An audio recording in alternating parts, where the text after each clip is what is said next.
Yo, bago ang lahat! Alam naman natin ang All-Star Game ay hindi lang basta exhibition game. Ito ay celebration ng best players sa buong NBA. Ito ang time kung saan nagsasama-sama ang pinakamagagaling, mga scorers, playmakers, at fan favorites.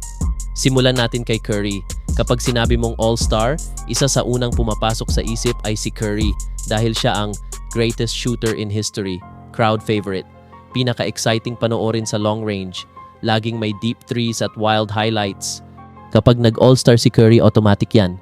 May logo 3, may no-look pass, may crazy highlight, at pinaka-importante, siya ang nagbibigay ng energy sa laro. Isipin mo ang All-Star na walang long-range shooting show, walang 30-foot 3, walang signature heat check, ibang-iba ang feeling. At para sa Warriors fans, sobrang sakit nito dahil gusto nilang makita si Curry na mag-dominate sa malaking stage. Sunod naman si Giannis. Kung si Curry ang showman, si Giannis naman ang power player. Kapag nasa All-Star si Giannis, may poster dunk, may full-speed fast break, may unstoppable drives. Siya ang nagbibigay ng intensity sa laro. Kahit exhibition game ang All-Star, kapag si Giannis ang umatake, parang tunay na laban pa rin. Kasi hindi siya marunong magpigil. Ang pagkawala niya ay malaking dagok sa physical presence ng event. Walang monster dunks, Eurostep highlights, powerful finishes.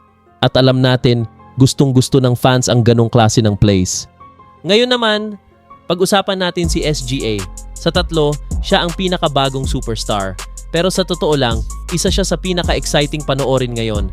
Ang laro niya ay smooth, creative, clutch, scoring machine. Siya ang isa sa mga top scorers sa liga ngayon. At ang style niya, parang modern NBA basketball. Kapag naglalaro siya sa All-Star, may ankle breakers, may mid-range pull-ups, may creative layups. Ang pagkawala niya ay parang pagkawala ng future face ng NBA sa event. Paano maapektuhan ang All-Star Game? Ngayon, ang tanong, magiging boring ba ang All-Star kapag wala sila? Hindi naman totally, kasi marami pa ring stars. Pero aminin natin, iba ang dating kapag wala ang mga biggest names. Ito ang mga posibleng epekto. 1. Mas kaunting hype. Kapag kumpleto ang superstars, mas mataas ang excitement.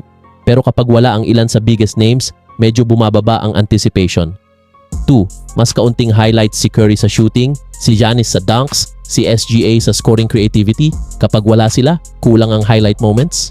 Kung pagbabasehan natin ang impact sa fans, marami ang magsasabi na si Curry ang biggest loss. Bakit? Dahil siya ang pinaka-fan favorite.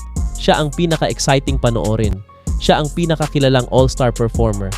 Kahit wala ang tatlo, may magandang side pa rin. Ito ang chance para sa young stars, first-time all-stars, underrated players na ipakita kung ano ang kaya nila. Sa totoo lang, hindi magiging pareho ang All-Star Game kapag wala sina Curry, Giannis at SGA. Pero ganun talaga ang basketball. Parte ng laro ang injuries. Kayo, sa tingin nyo, sino ang pinakamalaking kawalan sa All-Star Game? Si Curry ba? Si Giannis? O si SGA? Comment nyo sa baba ang sagot nyo. At kung gusto nyo pa ng daily NBA updates, huwag kalimutang mag-like, mag-subscribe, at i-on ang notification bell para lagi kayong updated sa pinakabagong balita sa NBA. Peace out!